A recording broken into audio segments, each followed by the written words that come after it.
आज जो मैं आपको कहानी सुनाने जा रही हूँ वो एक बहुत ही ज़्यादा दर्दनाक कहानी है। जब एक बेटी की चौखट पे से बारात लौट जाती है, उसके बाद वो बेटी जज बनने तक का सफ़र किस तरीके से तय करती है, मैं आपको इस वीडियो में बताऊंगी। तो वीडियो में एंड तक बने रहिए मेरे साथ।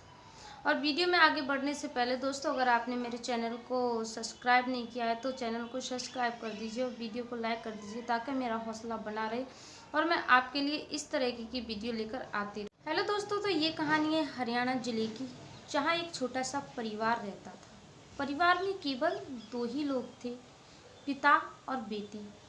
पिता का नाम था अमर सिंह और बेटी का नाम था अनु। जो अमर सिंह था अपने घर में सिर्फ अकेला ही कमाता था और अपनी बेटी के हर खर्चा पूरा करता था, उसके हर शौक़ को पूरा करता था और उसे पढ़ा लिखा भी रहा था। तो वो अपनी बेटी को इतना तो नहीं पढ़ा सका, तो उसके दिमाग में एक सवाल आता है कि बेटी अब जवान हो गई है, क्यों ना मैं इसकी शादी कर दूं।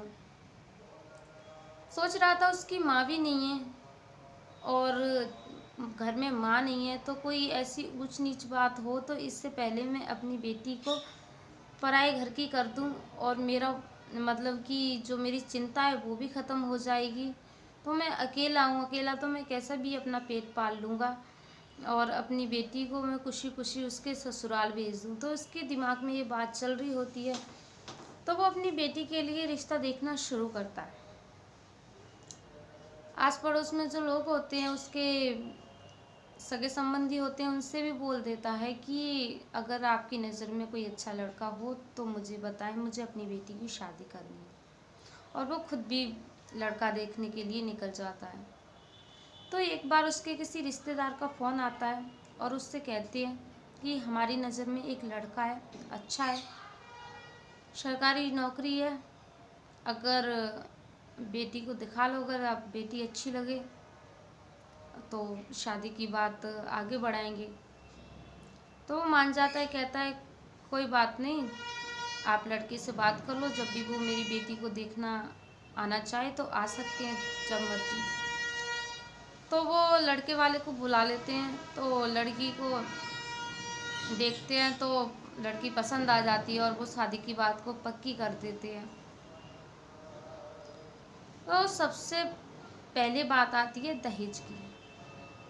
तो जब वो लड़का था और सरकारी जॉब कर रहा था तो दहेज तो ज़्यादा मांगेगा ही मांगेगा। तो उसने जो भी कुछ था गाड़ी की मांग की थी और जो सामान था सारा सामान मांगा था और उसने एक सोने की चैन भी मांगी थी।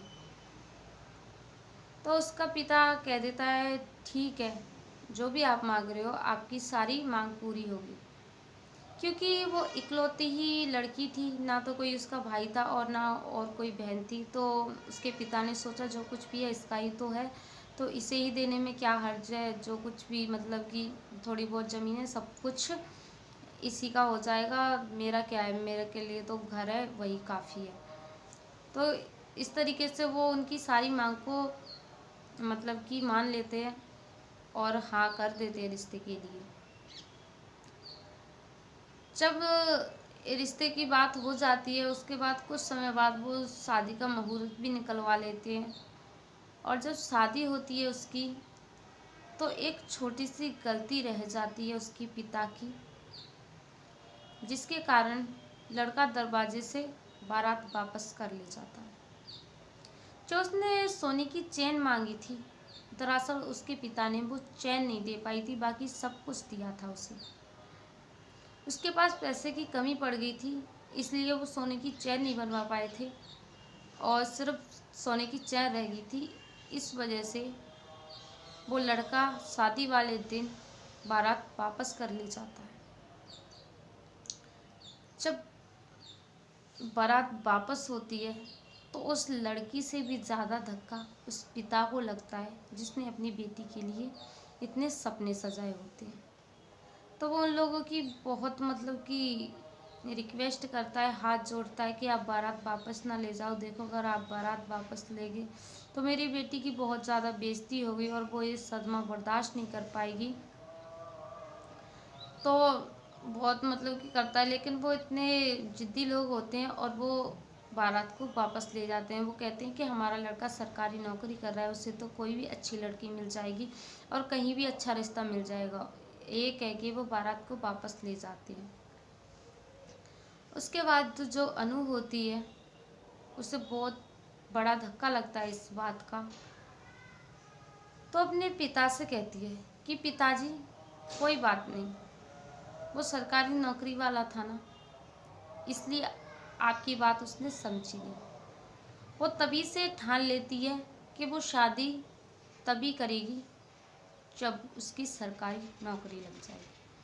तो कहती है पिताजी जो भी आपने शादी में मतलब कि जो भी आपने ये सब कुछ किया है आप इसे वापस कर दीजिए, और जितना भी पैसा है आप मेरी पढ़ाई में लगाइए, मैं पढ़ाई करूँगी और सरकारी नौकरी ही पाकर उसके बाद ही मैं शादी करूँगी।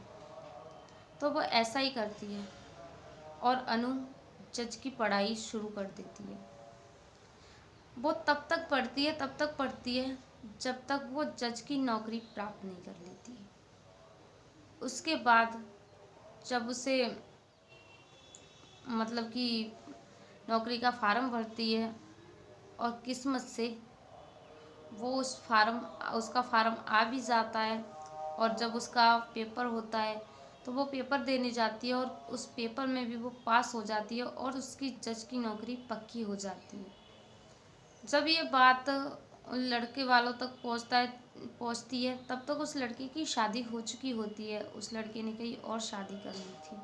तो इस बात का उन्हें बहुत पछतावा होता है कि शायद हमने इसी लड़की से शादी कर ली होती तो अच्छा होता, मतलब कि आज इसकी सरकारी नौकरी लगी, मतलब बहुत कुछ सोचते हैं वो, पर उनके पास सिर्फ पछतावा रह जाता है। तो दोस्तों अनु ने बहुत ज़्यादा मेहनत करके इस सफ़र को प्राप्त किया था। इस सफ़र को मतलब कि बहुत ज़्यादा ही उसने कठिनाइयाँ झेली थी ये सब कुछ पाने के लिए। उसे बहुत बड़ा धक्का था इस बात का कि उसकी बारात वापस लौट गई थी, और बारात वापस होने का दुख एक लड़की समझ सकती है, क्योंकि जब बारात वापस होती है तो जितना ही दुख लड़की को होता है उससे कहीं ज़्यादा दुख पिता को होता है, क्योंकि सबसे ज़्यादा सपने बेटी के लिए पिता ही देखता है। तो अनु के साथ उन लोगों ने अच्छा नहीं किया था, और अनु एक जज बन चुकी थी इस वक्त, और उसके लिए अच्छे से अच्छा रिश्ता आता था। सरकारी नौकरी वाले लड़कों के भी रिश्ते आते थे, लेकिन उसने कहा था कि जब मेरी मर्जी होगी मैं तभी शादी करूँगी, अन्यथा किसी के कहने से या किसी का रिश्ता लाने से मैं शादी नहीं करूँगी।